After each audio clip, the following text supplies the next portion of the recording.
este segundo segmento hablamos sobre esta empresa Hidro Santa Cruz que finalmente decide renunciar a los derechos otorgados por el Estado para continuar con el proyecto hidroeléctrico en el río Cambalam por conflictos por la oposición de los vecinos en Varillas, Huehuetenango.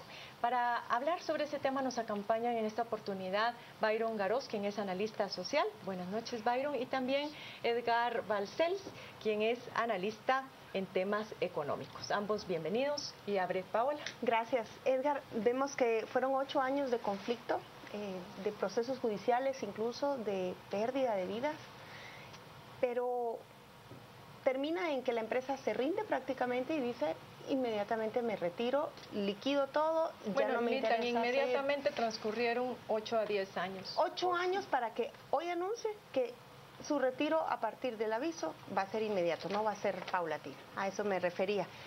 Pero yo le hacía la pregunta fuera del aire, se la repito. ¿En qué falló el proyecto Hidro Santa Cruz para que tuviera este final?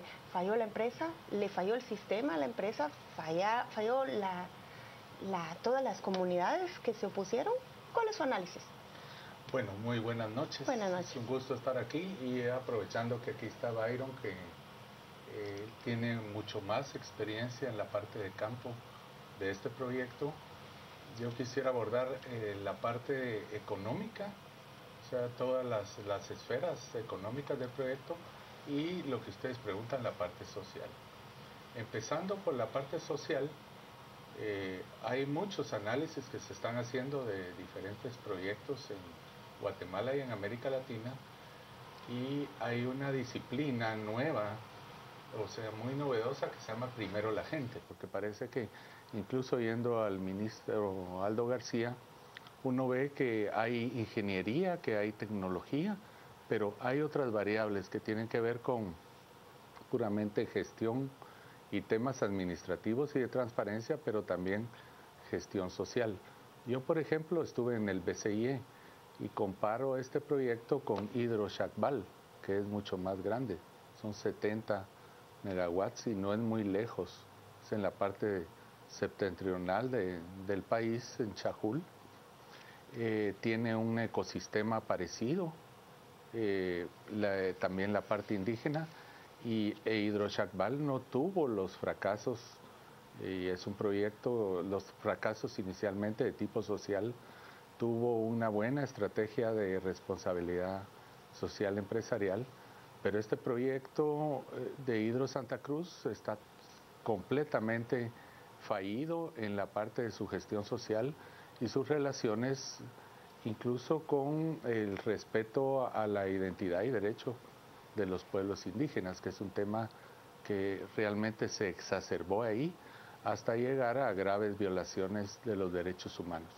Luego, tal vez después platicaría la parte económica, porque es un proyecto que depende de los grandes bancos internacionales. Entonces yo me imagino como una hipótesis que los bancos comenzaron a retroceder, porque ahí está metido el Banco Mundial, el Banco Interamericano de Desarrollo, el BCIE y un banco muy importante de España que, dicho sea de paso, quebró, que es Bankia.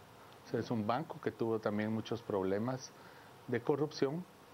Y también la empresa en sus operaciones en Galicia, es una empresa de La Coruña y tiene graves acusaciones de mala gestión de diversos proyectos que tuvo en Galicia. O sea, hay varios factores es un elemento que tiene que ver con incluso las relaciones con el gobierno español, porque, por ejemplo, hay un informe muy delicado de Oxfam Intermón pidiendo y dándole presión al gobierno español para actuar en términos de lo que debe ser una inversión privada de mejor calidad.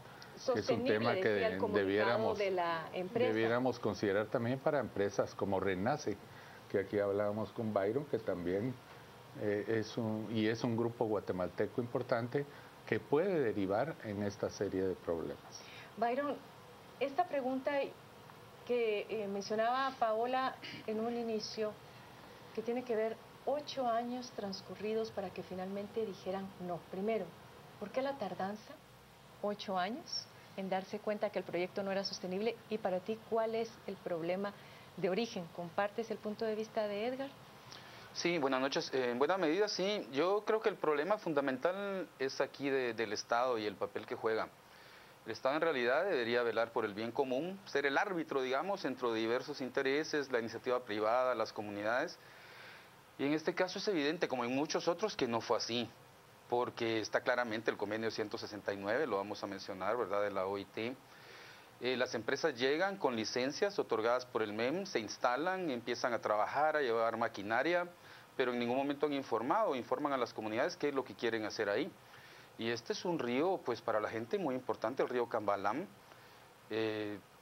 Tiene mucho significado, por supuesto, histórico y en términos de identidad de los pueblos panjobales. Pero en 2007 se hace una consulta de buena Hay una consulta ahí donde el 98% de la gente dijo que no querían minería porque era sobre la minería y los recursos naturales, y sin embargo el Estado no respeta esas decisiones.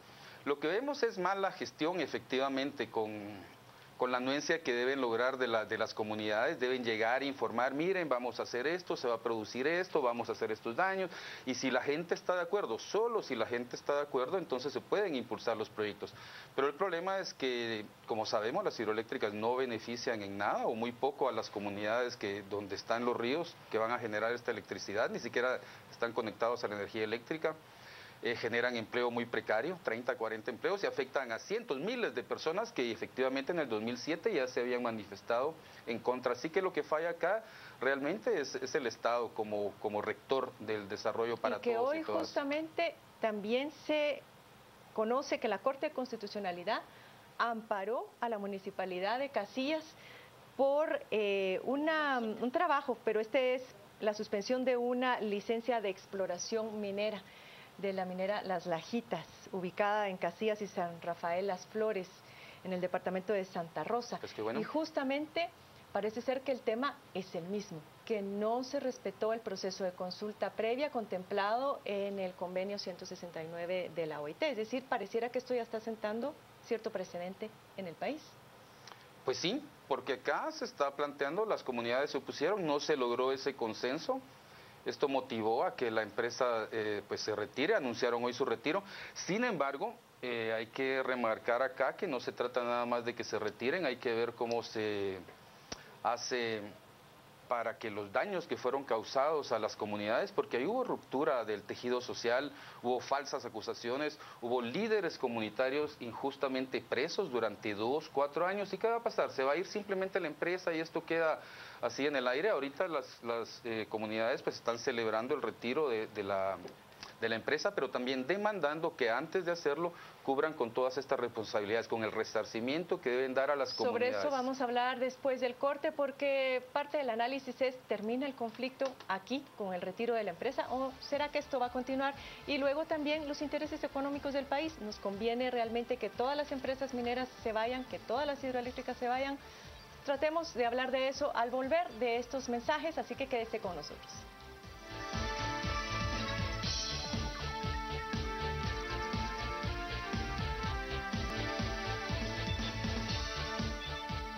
Continuamos acá hablando sobre la decisión de la empresa Hidro Santa Cruz de retirarse finalmente del Estado guatemalteco, y nos vamos directamente con Rocío a conocer sus opiniones.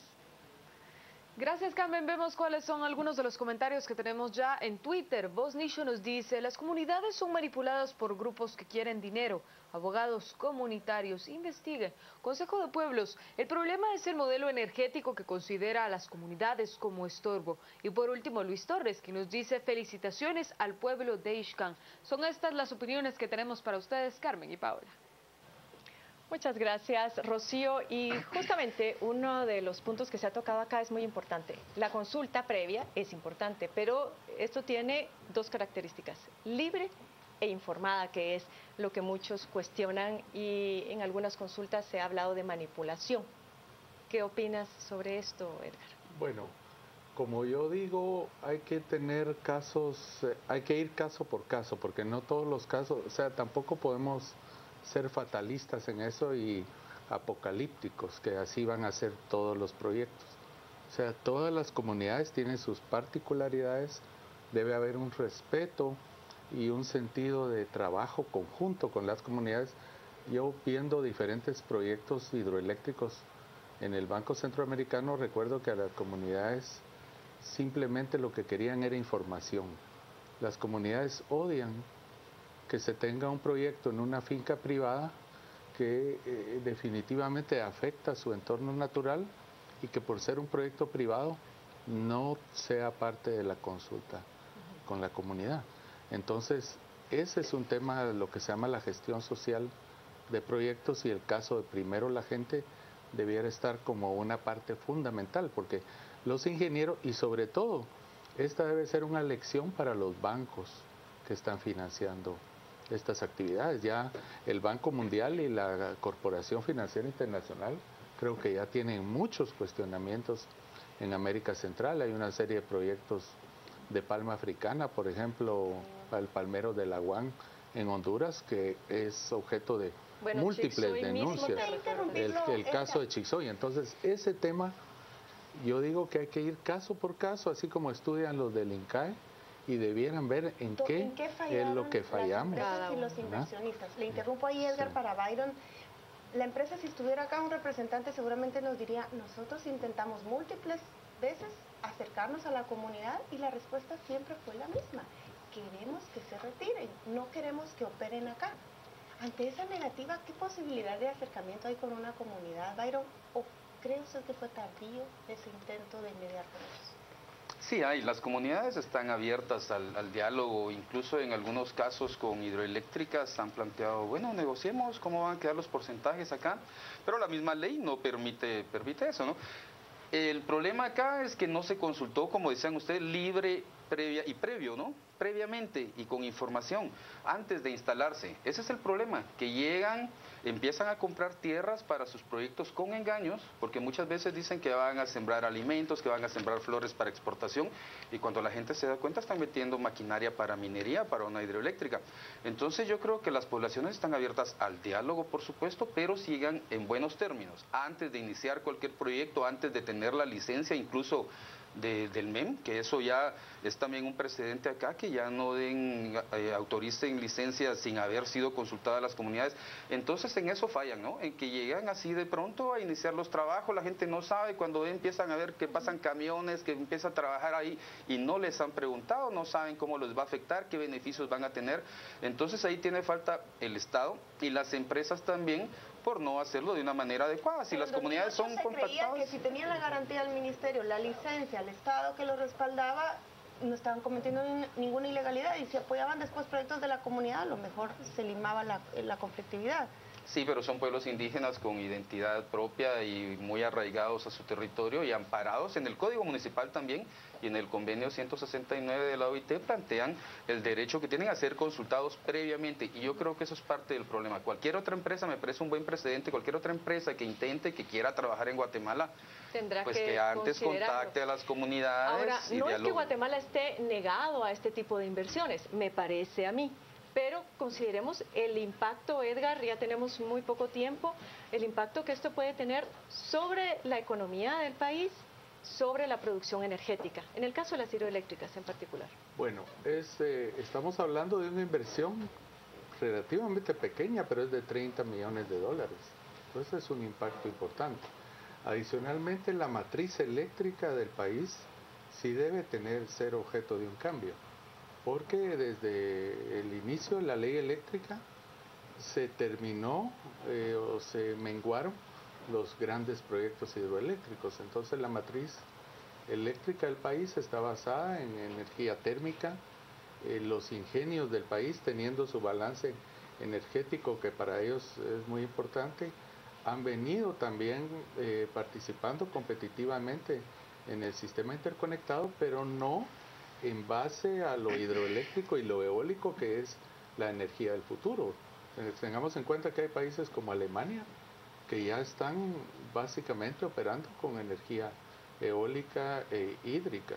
Entonces, eso es fundamental también plantearse en el futuro del país, pero en un país que es pequeño, muy poblado, eso tiene que hacerse, como bien dice Byron, la gestión gubernamental, porque recordemos que este proyecto se exacerbó en la etapa de gran poder del Partido Patriota. Claro. O sea, cuando el ministro de Gobernación era sumamente fuerte, se judicializaron muchos casos de de líderes indígenas y eso exacerbó. Y cuando ya un proyecto entra en esa vorágine, así como el caso de Odebrecht, en la vorágine de la corrupción, Es un vaso. o sea, lo que queda es lo que dijo. Las relaciones Imagínate lo triste que dijo Aldo García, que ahí está la carretera prácticamente tirada porque no tiene ninguna continuidad el proyecto. Entonces, en el esquema de formulación y evaluación de proyectos se ve mucho de que puede haber un laberinto en el que entre el proyecto y ya es muy difícil rescatarlo, pero hay casos exitosos en Guatemala que es lo que hay que tener en cuenta, y eso es lo que tanto las agencias financieras internacionales como los grupos corporativos guatemaltecos que muchas veces están asociados sobre todo con los grupos españoles, porque España es como la puerta de entrada de la inversión europea en el país, debieran estar aprendiendo, y sus gerentes y sus dirigentes también. Como ustedes ven, ya están los compañeros de a las 10 p.m. listos para tomarnos la batuta. Nosotros les agradecemos, Byron, Edgar, que pasen unas felices fiestas. Muchas gracias por haberse tomado el tiempo para venir hoy a conversar con nosotros. Buenas noches. Y buenas noches allá al estudio de a las 10 p.m. ¿Qué tal, Mario? Hola, Paola, ya concluyendo